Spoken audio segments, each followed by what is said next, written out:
Shalom teman-teman, damai sejahtera Tuhan beserta dengan kalian semua. Apa yang Anda sampaikan itu menunjukkan ketidaktahuan Anda tentang iman Kristen. Sebab di dalam iman Kristen, Yesus juga disebut sebagai nabi, disebut sebagai guru, disebut sebagai raja. Dan itu adalah gelar-gelar yang ada pada diri Yesus. Kenapa demikian? Ini untuk menggenapi semua hal yang dicatat dalam perjanjian lama. Jadi kalau Anda mengatakan bahwa itu tidak cocok, itu karena Anda menggunakan ilmu cocokologi. Dan ini berarti Anda memang satu tim dengan Ustadz Yahya Waloni, dengan Ustadz Kainama yang tidak tahu apa-apa tetapi berlagak tahu tentang iman Kristen.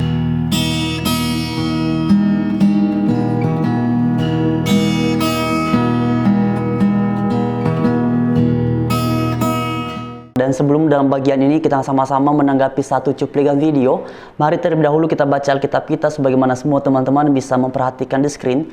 Terdapat dalam kitab 1 Petrus pasal 2 ayatnya ke-9, dan saya berharap teman-teman bersedia membaca bagian ini bersama-sama dengan saya. Begini firman Tuhan, "Tetapi kamulah bangsa yang terpilih, imamat yang rajani, bangsa yang kudus, umat kepunyaan Allah sendiri, supaya kamu memberitakan perbuatan-perbuatan yang besar dari Dia yang telah memanggil kamu keluar dari kegelapan kepada terangnya yang ajaib." Amin. Nah sekarang teman-teman, mari kita dengarkan satu cuplikan video berikut dan nantinya akan kita tanggapi sama-sama. Cocoknya kepada siapa? Kepada Nabi kita Muhammad Sallallahu Alaihi Wasallam. Coba, di mana persamaan ciri Nabi Musa dengan Nabi Muhammad? Sebagaimana dalam ayat kata, "Aku akan bangkitkan seorang nabi sesudah kau yang ciri-cirinya sama seperti Musa," kata Allah, "yang ditaruh firman dalam mulutnya." Berarti nabi yang akan datang itu ditaruh firman dalam mulutnya, artinya nabi itu tidak bicara sembarangan. Berarti yang dibicarakan nabi itu adalah wahyu dari Allah Subhanahu wa Ta'ala.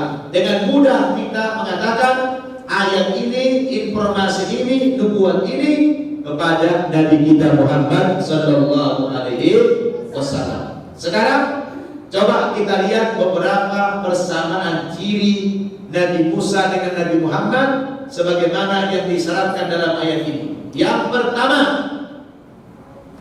Nabi Musa itu ketika lahirnya normal. Dia punya ayah, dia punya ibu. Nabi Muhammad juga lahirnya normal, punya ayah dan punya ibu. Sama tidak? Sama. Kalau kepada Yesus tidak sama, karena Yesus lahir tidak punya bapak tapi punya ibu. Nah cocok. Yang kedua, ciri Nabi Musa dengan Nabi Muhammad persamaannya, Nabi Musa ketika remaja kerjanya menggembala kambing, Nabi Shu'aib 8 tahun. Dan Nabi Muhammad Sallallahu Alaihi Wasallam juga ketika remaja kerjanya menggembala kambing. Sama atau tidak? Sama. Nah teman-teman sekalian, sangat jelas ya apa yang sudah disampaikan oleh beliau dalam bagian ini. Dan bagi teman-teman yang belum menonton video sebelumnya, ini adalah kelanjutan dari part 1. Dan ayat yang sedang dibicarakannya dalam bagian ini adalah terdapat dalam kitab Ulangan pasal 18 ayatnya yang ke-18, dan juga di dalam kitab Ulangan pasal 34 ayatnya yang ke-10. Nah teman-teman sekalian, dalam bagian ini beliau mengidentifikasi bahwa apa yang tercatat dalam kitab Ulangan pasal 18 ayatnya yang ke-18 itu adalah nubuatan tentang Nabi Muhammad. Nah teman-teman sekalian, sebenarnya pembahasan mengenai hal ini bukan sesuatu yang baru, karena sebelumnya juga pernah dibahas oleh Ustadz Kainama, dan juga pembahasan yang serupa adalah disampaikan oleh Ustadz Yahya Waloni. Karena itulah saya tuliskan di judul bahwa 3 mualaf ini akhirnya berkumpul karena kalah terus berhadapan dengan para apologet Kristen. Nah teman-teman sekalian, sangat jelas sebenarnya kalau kita membaca apa yang tercatat dalam kitab Ulangan pasal 18 ayatnya ke-18 itu, jelas-jelas di situ dikatakan seorang nabi akan kubangkitkan bagi mereka dari antara saudara mereka seperti engkau ini. Bangsa Israel itu terdiri dari 12 suku. Artinya nabi yang dibangkitkan, nabi yang dijanjikan dalam bagian ini, ya akhirnya melalui salah satu dari ke-12 suku Israel itu. Dan seperti yang saya sampaikan beberapa waktu yang lalu, kalau kita mempelajari pada akhirnya dalam kitab Perjanjian Baru, kita akan menemukan bahwa suku yang dipilih dari antara ke-12 suku itu adalah suku Yehuda. Nah selain daripada itu teman-teman sekalian, yang paling menariknya adalah dalam bagian ini Ustadz Nababan yang merupakan seorang mualaf ini Memberikan beberapa identifikasi dalam bagian ini saya hanya mengangkat dua saja. Pertama tadi mengatakan bahwa persamaan antara Nabi Musa dengan Nabi Muhammad itu lahirnya normal. Ini yang pertama. Kalau menggunakan ukuran yang seperti ini, maka nabi-nabi yang ada setelah Musa itu juga bisa disebut sebagai nabi yang dijanjikan di dalam bagian ini, di dalam Ulangan 18 ayatnya yang ke-18. Sebab nabi-nabi yang lain pun juga memiliki ciri yang demikian, lahirnya normal. Kemudian bagian selanjutnya tadi yang mengatakan bahwa Nabi Musa itu pernah menjadi gembala, demikian juga dengan Nabi Muhammad. Kalau indikator ataupun identifikasi seperti ini juga diterapkan, maka nabi-nabi yang lain pun atau bahkan setiap orang yang lahir di bangsa Israel juga bisa disebut sebagai nabi yang dinubuatkan, yang dijanjikan di dalam kitab Ulangan pasal 18 ayatnya yang ke-18. Karena proses identifikasi yang seperti itu, ini tidak spesifik.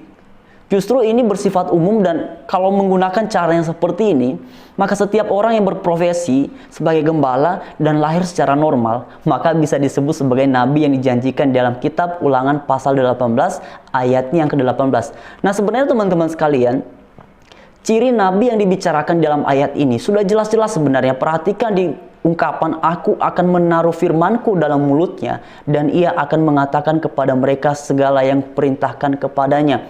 Nah, beberapa waktu yang lalu saya sempat menyampaikan bahwa dalam kitab Yohanes pasal 12 ayat yang ke-49, di situ dikatakan Tuhan Yesus mengajarkan bahwa segala sesuatu yang dia sampaikan itu berasalnya dari Bapa, bukan semata-mata berasal daripada dirinya. Kenapa Tuhan Yesus mengatakan begitu? Ini untuk menegaskan, untuk meneguhkan apa yang sudah dicatat, yang dinubuatkan di dalam kitab Ulangan pasal 18 ayatnya yang ke-18. Oleh karena itulah ketika kemudian Ustadz Nababan ini mengklaim bahwa nabi yang dibicarakan dalam bagian ini adalah merujuk kepada Nabi Muhammad. Tadi salah satu argumentasinya adalah dengan menggunakan kitab Ulangan pasal 34 ayatnya yang ke-10 yang mengatakan bahwa nabi di dalam Israel itu setelah Musa tidak ada lagi yang dibangkitkan. Tetapi ia tidak membaca mengenai ayat yang ke-11, ayat yang ke-12. Hal ini sudah saya jelaskan teman-teman di video sebelumnya. Teman-teman bisa memperhatikannya di situ. Tetapi mari kita fokus pada bagian ini mengenai apa yang disampaikan oleh Ustadz Nababan. Sebenarnya sangat disayangkan memang bila levelnya adalah seorang pengajar, tetapi kemudian menafsirkan Alkitabnya kita sebagai orang Kristen. Tetapi apa yang ditafsirkannya, apa yang disampaikannya berdasarkan bagian ini, jelas-jelas Ustadz Nababan sedang menyampaikan sesuatu yang betul-betul ia tidak mengerti. Tadi beliau juga menyampaikan bahwa kalau misalnya Yesus itu ditafsirkan, dinubuatkan dalam kitab Ulangan pasal 18, ayatnya yang ke-18, itu tidak cocok karena di dalam perjanjian baru, Yesus itu tidak diakui sebagai nabi di dalam iman Kristen, tetapi dipahami sebagai Tuhan. Ini juga pernyataan yang sangat ngawur, karena nabi itu sebenarnya imam, raja adalah gelar, dan itu semua salah satu gelar yang disematkan kepada Tuhan Yesus. Mengapa disematkan kepada Tuhan Yesus? Mengapa Tuhan Yesus memperoleh gelar yang demikian? Karena segala hal yang dilakukan oleh nabi, raja, imam di dalam perjanjian lama itu tergenapi dan dilaksanakan secara sempurna oleh Tuhan Yesus. Karena itulah dalam banyak nas dalam kitab Injil maupun di dalam kitab-kitab yang lain dijelaskan bahwa Yesus itu adalah nabi, imam, raja. Bahkan juga ia disebut sebagai guru. Jadi kalau kemudian Ustadz Nababan menafsirkan bahwa ayat ini tidak cocok disebutkan, dipandang sebagai nubuat tentang Yesus, karena dalam iman Kristen Yesus dipandang sebagai Tuhan bukan sebagai nabi. Hei Ustadz Nababan, pada akhirnya berdasarkan presentasi ini, Anda telah mempertontonkan kepada kami umat Kristen bahwa Anda tidak mengerti apa-apa tentang bagian ini. Lagian, untuk apa Anda memaksakan sebuah nas di dalam Alkitab dan kemudian membahas itu bahwa ini berbicara tentang nubuat terhadap Muhammad? Orang Kristen tidak pernah punya minat, juga tidak pernah tertarik membahas kitab suci Anda. Karena itu dalam banyak dialog, dalam banyak diskusi di kalangan orang Kristen, kami tidak pernah tertarik membahas Al-Quran ataupun iman Islam. Kenapa demikian? Karena Alkitab kami mulai dari kitab Kejadian sampai kepada kitab Wahyu, semuanya sudah sempurna. Segala argumentasi keimanan dinyatakan dalam Alkitab kami. Jadi kami nggak usah repot-repot lagi menggunakan kitab suci orang lain untuk menjelaskan tentang argumentasi keimanan kami. Dan ini Pak Ustadz Nababan, terima kasih karena Anda sudah mempertontonkan ketidaktahuan Anda berkaitan dengan nas ini. Jadi sekian teman-teman, pada akhirnya Tuhan Yesus memberkati kita semua. Haleluya. Shalom.